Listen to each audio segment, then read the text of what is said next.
Первый и один из самых важных пунктов это сон. Очень часто среди молодежи я слышу такую пословицу, как «Ну зачем ты спишь? Выспишься в гробу». Очень правильная пословица, очень правильное словосочетание, и оно даже, как говорится, в десятку, даже не в переносном смысле это, так как сон – это один из важнейших вещей, сфер нашей жизни, когда мы можем полностью восстанавливаться. Что же самое главное, на что мы должны обратить внимание, говоря о сне? Первый момент – это когда мы должны ложиться спать. Дорогие, может быть, я вас удивлю, но сов и жаворонков не бывает. На самом деле у нас у каждого есть свой циркадный ритм, который зависит от положения Солнца и положения Луны. А жаворонки и совы, которые придуманы нами, потому что нам стало так удобно, это все вымысел. Мы должны ложиться спать тогда, когда ложится спать Солнце, и вставать тогда, когда просыпается Солнце. Именно в этот момент наш организм полностью отдыхает и восстанавливается. Поэтому лучшее время для того, чтобы идти спать, это от 10 до 10:30 часов вечера. Немаловажный момент, когда же нам вставать. Вспомните наших предков. Когда не было электричества, когда не было интернета и не было телефонов, мы просыпались тогда, когда просыпалось солнце. Именно и сейчас мы должны просыпаться в то же самое время, как это было и миллион лет назад. Просыпаться лучшее время от 5 до 6 часов утра. Таким образом, заснув в 10, 10:30 и проснувшись 5:30 в 6 часов, мы высыпаем нужное количество времени. И что немаловажно, мы проходим все периоды сна, которые обязательны для правильного восстановления нашего организма. Как же научить себя ложиться спать в 10 или в 10:30, если сегодня нам 40, и пол своей жизни мы провели с телефонами до 11:30 ночи, и наш организм просто не умеет этого делать. Дорогие, подписывайтесь на мой канал. Для этого и создан этот канал, чтобы научиться вас этому делать. Ведь вспомните, когда-то вы не умели ходить, когда-то вы не умели разговаривать, сейчас вы все это умеете. Так же самое мы должны восстановить свои параметры организма. Когда мы были детьми, мы спали ночью, а бодрствовали днем. Сейчас, когда мы выросли, мы почему-то решили, что нам хватит 5 часов сна, и мы полностью восстановились. Неправда. Взрослые должны спать от 7 до 8 часов. Парадокс, мужчины должны спать меньше, нежели женщины. Поэтому как же научить себя правильно лечь спать? Во-первых, после 9 часов вечера отказываемся от всех гаджетов, притупляем свет во всех комнатах. Наша спальня должна быть спальней именно от этого слова. Спальня – это то место, где мы спим. Поэтому в спальне не должно быть телевизоров, не должно быть ярких лампочек, занавески должны быть полностью занавешены, и в спальне не должно быть магнитофонов, чипсов, еды и других каких-то предметов, которые совершенно нам не ассоциируются со сном. В 10 часов вечера мы ложимся в постель, выключаем свет и ждем. Что же делать во время того, когда мы ждем? Очень прекрасное время побыть с собой. обдумать прошедший день, выстроить планы на завтрашний день. И иногда нам кажется, что мы лежим бесконечно долго, что когда же придет этот долгожданный сон. Но, дорогие мои, я обещаю, что если вы будете придерживаться рекомендаций, в течение 2 недель вы начнете засыпать уже только тогда, когда ваша голова коснется подушки. Потому что вы приучите свой организм к режиму. Вы приучите, что именно в этот час ваш организм идет спать, и вы отдыхаете. Поэтому это нужно только несколько ночей для того, чтобы прошел этот переломный период, и ваш организм опять восстановился и начал засыпать так, как мы делали это, когда мы были детьми. Еще один момент по поводу сна. Многие из вас, скорее всего, знают. Те, кто не знают, сообщу. Главный гормон сна – это мелатонин. Мелатонин у нас в организме начинает производиться примерно после 3 часов после обеда и производится в организме до 9-10 часов вечера. Поэтому так важно идти спать именно в 10-10:30, так как мелатонин свой пик настигает именно в это время.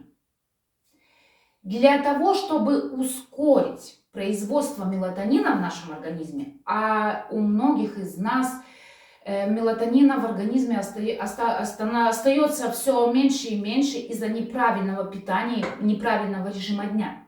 Поэтому для того, чтобы помочь своему организму, мы должны сбалансировать питание. Несколько из продуктов, таких, которые имеют большое количество мелатонина, это все зеленые овощи, такие как шпинаты, такие как листья бурака и так далее. И также это жирная рыба, лосось, тунец. Они также очень хороший производитель мелатонина. Те же самые помидоры. Поэтому во второй середине дня старайтесь питаться именно такими продуктами питания, которые помогают при производстве в вашем организме мелатонина. Что немаловажно, это момент, когда мы просыпаемся. Очень важно то, что наши глаза увидят в первые минуты после того, как мы проснулись. Что чаще всего видят наши глаза в 21 веке? Экран телефона, где что кто написал, кто лайкнул. Это неправильно. После того, как мы проснулись, первое, с чего мы начинаем свое утро, это с того, что мы отдергиваем занавески, открываем двери или окно, как кому повезло, и даем глазам увидеть натуральный свет. Если вы сейчас живете где-то, где светло у вас начинается только в 9-10 утра, и вы не видите смысла в том, что открыть шторы и дать глазам привыкнуть к дневному натуральному сну, вы ошибаетесь. То, что на улице темно, но солнце уже должно подняться, это тоже очень замечательный знак нашему мозгу к тому, что вот оно, пришло утро. Это то же самое, что когда мы бываем на море, не бывает солнца. Мы ведь все равно загораем, правильно? Наша кожа загорает. То же самое происходит и с нашим зрением. То, что мы самого солнца не видим, может быть, оно спряталось за тучами, а может быть, у нас еще темно, но этот сам момент, когда мы открываем занавески и открываем окно, наш мозг воспринимает, вот оно, пришло утро, и уже в тот момент он дает сигнал организму, чтобы организм начал в 3-4 часа дня начинать производить мелатонин. И еще один момент, который тоже помогает при засыпании, для того, чтобы мы могли быстрее заснуть, это то, чем мы занимаемся в течение дня. Здесь немаловажен спорт. Если в течение всего дня мы 8-9 часов проводим перед компьютерами, перед экранами планшетов или телефонов, наш организм просто-напросто физически не устает. Да, мы чувствуем себя усталыми, так как наш головной мозг, когда мы работаем, употребляет очень большое количество калорий, но физически наш организм не чувствует усталости. Поэтому если у вас нет возможности в течение дня куда-то выйти, сделать несколько упражнений, провести короткую 30-минутную тренировку, обязательно сделайте это вечером. Выйдите погулять с собакой, возьмите жену мужа, погуляйте с детьми. Это времяпрепровождение, когда вы ведете себя активно, когда вы даете организму почувствовать движение, когда вы поднимаете пульс, когда вы даете сердцу работу, вечером вам гораздо легче будет уснуть. Очень рекомендуется перед сном принять теплую ванну или теплый душ. Но и здесь есть один момент. Принимание ванны или душа должно быть не позже, чем час до сна, так как во время водных процедур температура нашего тела увеличивается, и увеличивается кровообращение, и поэтому наше сердцебиение еще бывает на пике тогда, когда оно уже должно успокаиваться. Поэтому душ или ванну рекомендуется принимать где-то с 8 до 9 часов вечера. Что очень часто в нашем 21 веке мешает нам заснуть, к сожалению, это полный желудок. И опять же, здесь, дорогие, нету ни вашей, ни моей, ничьей вины. У многих из нас такой график работы, что мы домой приходим только в 8 вечера. Единственный момент, когда мы можем покушать ужин, это 8:30-9.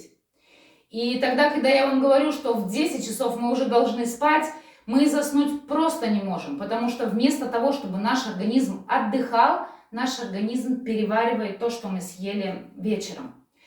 Поэтому подписывайтесь на мой канал, и я расскажу вам, как сделать так, чтобы ваш ужин был позже всего в 7 часов вечера. Это как минимум 2, а в идеальном случае 3 часа до сна. Во время сна наш организм должен восстанавливаться. Наш организм не должен тратить свои ресурсы на то, чтобы переваривать пищу. Это так же само, как с автомобилем. Мы ведь, придя домой, мы выключаем автомобиль, мы даем автомобилю отдохнуть. Мы не оставляем его на нейтралке на всю ночь, чтобы утром прийти, опять включить первую скорость и ехать на работу. То же самое происходит и с нашим организмом. Наш организм ночью должен восстанавливать свои клетки. Наш организм должен восстанавливать наш мозг, наши нейроны. Наш организм должен, в конце концов, делать нас красивее. Наш организм восстанавливает кожу, восстанавливает зрение. Наш организм должен снизить до минимума стресс. Поэтому, если мы идем спать с полным желудком, если мы идем спать тогда, когда наш организм вместо того, чтобы восстанавливаться, переваривает пищу, на следующее утро мы просто-напросто будем не выспавшись. Удачного вам дня! Не забудьте улыбаться и подвигаться.